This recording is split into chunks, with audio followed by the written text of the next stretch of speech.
Mapagpalang araw sa inyong lahat. Kumusta po kayong lahat mga idol? So ayan, di namin inaasahan na sa aming paglalakbay po no, na gusto nating matulungan ng ating kapwa hunters mga idol. Ay, may nakita kami isang bata mga idol na muntik ng mabiktima ng mga bandido. At ang nakakalungkot po dahil yung bata na-rescue man natin mga idol, ngunit pagdating natin sa kanilang bahay mga idol ay wala na pong buhay ang kanyang ama. So munting pag-asa na lang po natin ngayon ay ang kanyang ina at ang kanyang dalawang kapatid. Ang pangalan po ng bata na na-rescue namin mga idol ay si Dave. Grabe, kalunos-lunos po ang kanyang sinapit mga idol no, sa mga kamay ng bandido. Sumusobra na po sila.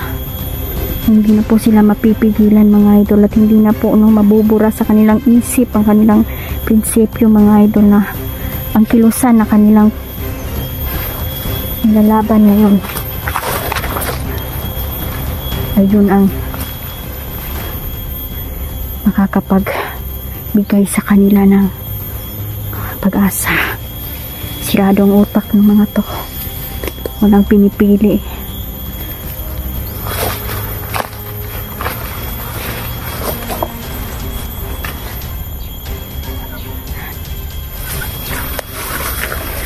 Ang goal namin dito is dapat maligtas namin ang ina ng bata at ang kanyang dalawang kapatid. Salit na siya po! Pag-ilipay, tagaon! Tanda! Dito daghan din, di ba? Sige, ito na nga. Tanawa! Pinuod din na siya ng kwarta! Inood lagi na! Ay, sadang hapos na! Bakit sa ito nag-shampoo? Shampoo ba? Shampoo! Shampoo daw? Magpasak sa karong na adlaw!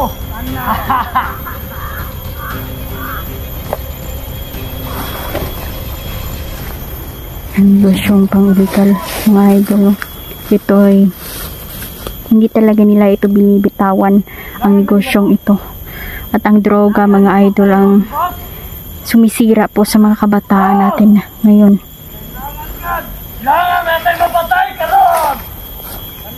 Sana makita natin ang ina ni Dave dito. Balik na punta sa tuwang pambihag! Sholo, si Jan parating na. Pambihag na punta karon! Sholo at si kasama-sama si Dindin din. Ayan mga idol, sama natin si Dindin ngayon. Pinasundo lang namin kay Sholo sila. Dom! Nakaandam na ba ang mga bomba? Andam na! Kaya magtanong na lang po tag-bomba! Sige, nakaandam na ka na bomba!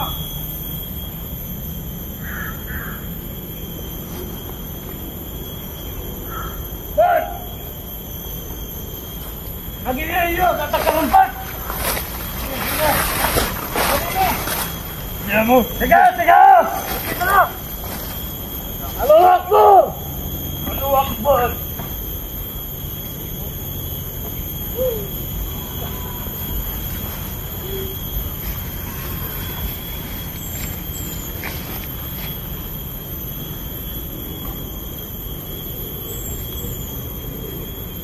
Sino mo dala ng pira daw? Yung isa. Isa sa kanila yung dala ng pira. Pera at syabo ang laman ng Dito mo!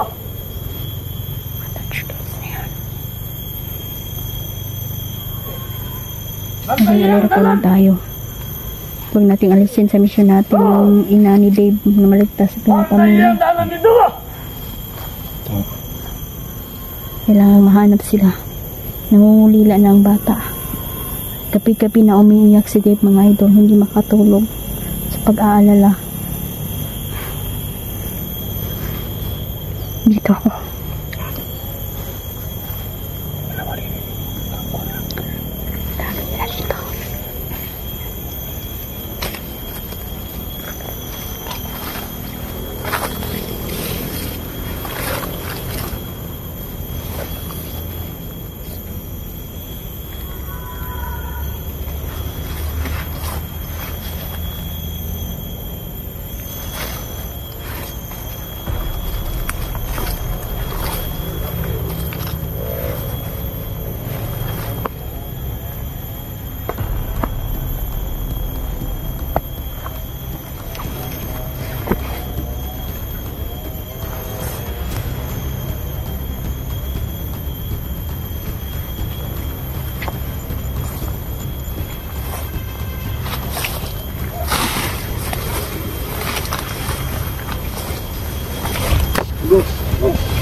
ng aking gabay mga idol na isa sa mga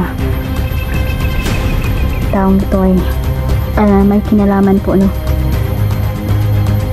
sa pagkawala ng pamilya nila Dave.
Sigurado ako ang laman niya ay shabu at pera.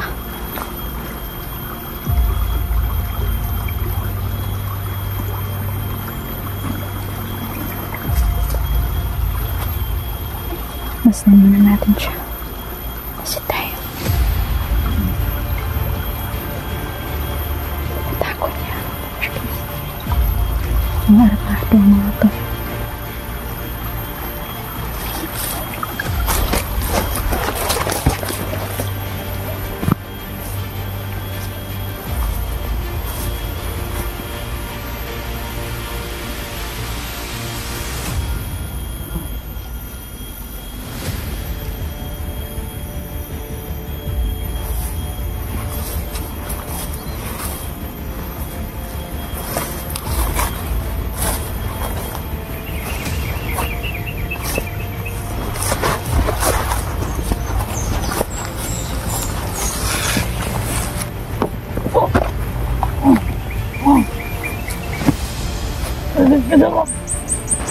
Sabihin mo saan ang magulang nila, Dave.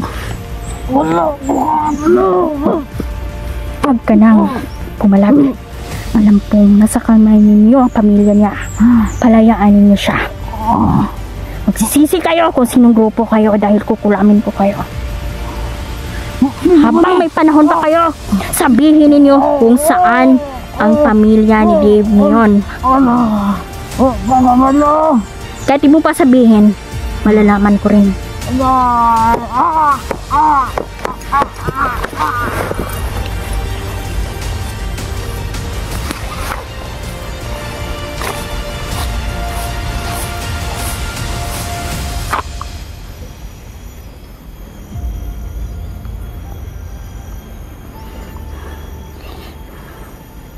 Bilang inosente pa ba ang magdurusa sa kanilang mga maling ginagawa. Mga hayop sila. Nasasayahan sila kapag may dugong.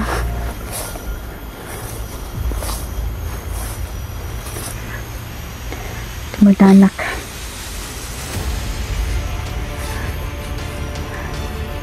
Si Dig pa iniwan muna po namin, no? At nandun sa bahay nagpapahinga ang bata, mga idol. At pinapatahan natin at pinapaintindi ko sa kanya, mga idol, ang mga pangyayari.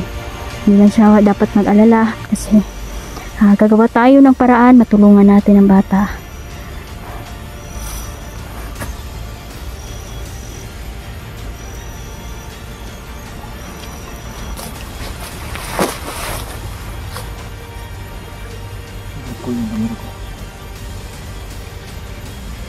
Hindi na pa yan. Anong nangyari dyan? Stop your recording. Baka may ginamit si Big Boss na pangyarihan. Patay na si Big Boss. Pero alam naman natin na marami sila. No? Maraming kakampi, maraming kasanib mga idol, no? Dahil nagtutulungan po ang mga to. Matigas ang mga ulo ng mga bandido mga idol, no? Pinipili talaga nilang kanilang paniniwala na nasa tama sila. Tama bang pumatay ng mga inosente, mga bata, ginagawang negosyo. Mukhang nakatakas yung nagdala ng pira. Patay na yun. Tinatago niya yung attache case ba? Andito. Pera ang laman yan at shabu. So, kailangan natin surrender yan para hindi na nila magamit.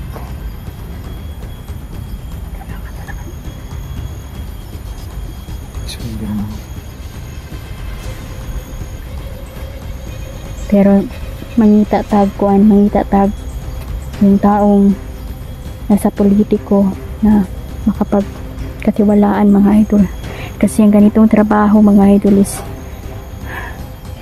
itong ginagawa nila mga idol, posible na konektado din sila mga idol sa mga matataas na posisyon dito sa bayan. Kaya maging alerto tayo na timbang-timbangin natin ang sitwasyon ba. So unahan na nato sila mga idol, no? Para dili na ta nila maisahan pa.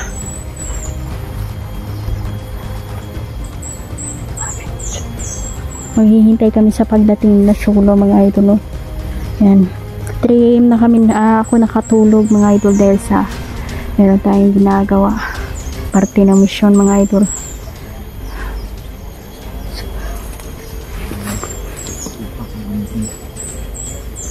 Kailangan na silang mamatay.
Gamitin mong pangmalakasan mong orasyon.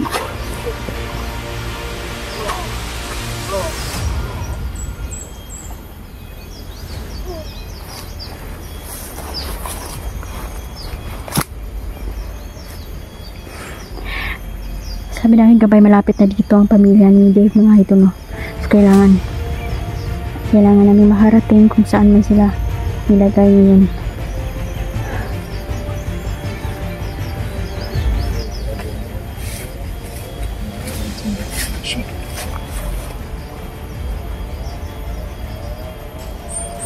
Very kapangyarihan ni energy mga idol, no? Dahil naging talagang yung mga kalaban natin is nagiging abo talaga. Yan yung tinuga po na tangan-tangan sa kanya.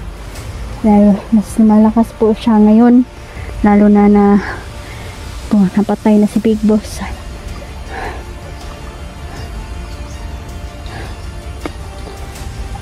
Pero hindi pa rin tayo magkumpiyansa sa bawat dala natin mga tangan-tangan mga idol, no? Dahil ang kalaban ay traidor. Mga traidor sila. At bantay sa lakay lang. Kaya kailangan maging alerto pa rin.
paparating na sila solo mga idol din.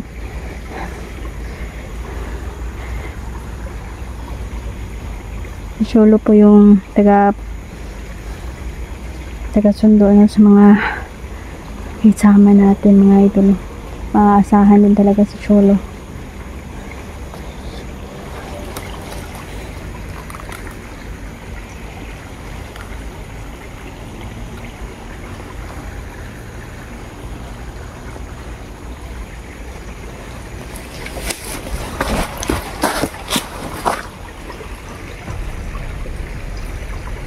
Shoutout pala ng Mama Daily, Nanay Ivy, Sir Jeans, Mama Susan, kumusta? Ingat kayo mga idol, no? Ingat kayo, mahal namin kayong lahat.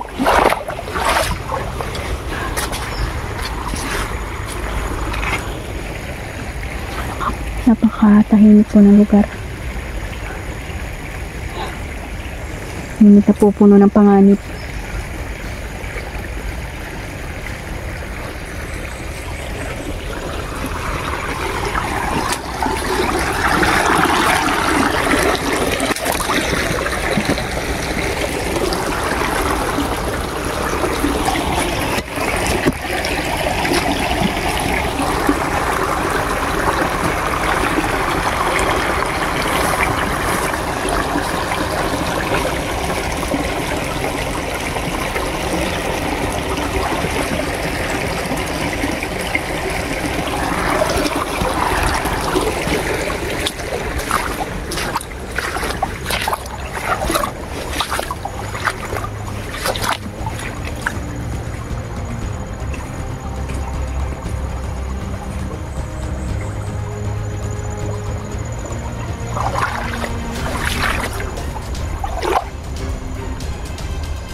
Dala nila ang bato ni Satanas mga idol.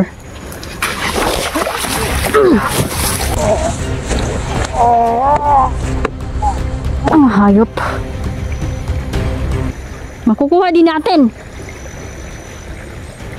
ang mag-ina.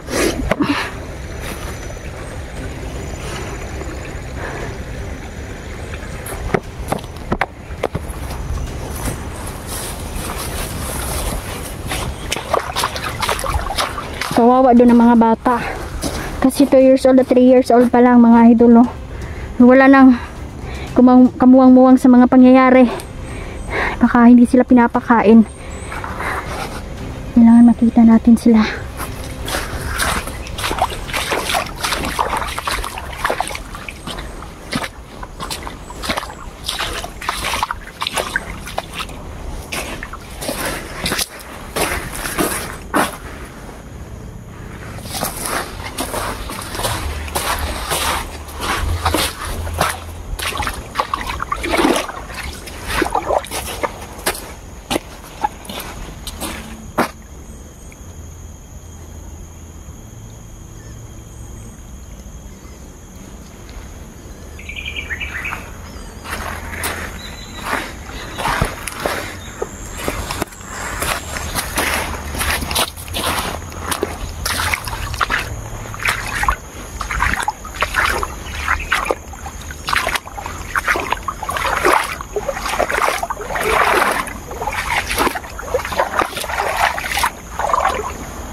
Lapasan ang mga itiman mga idol.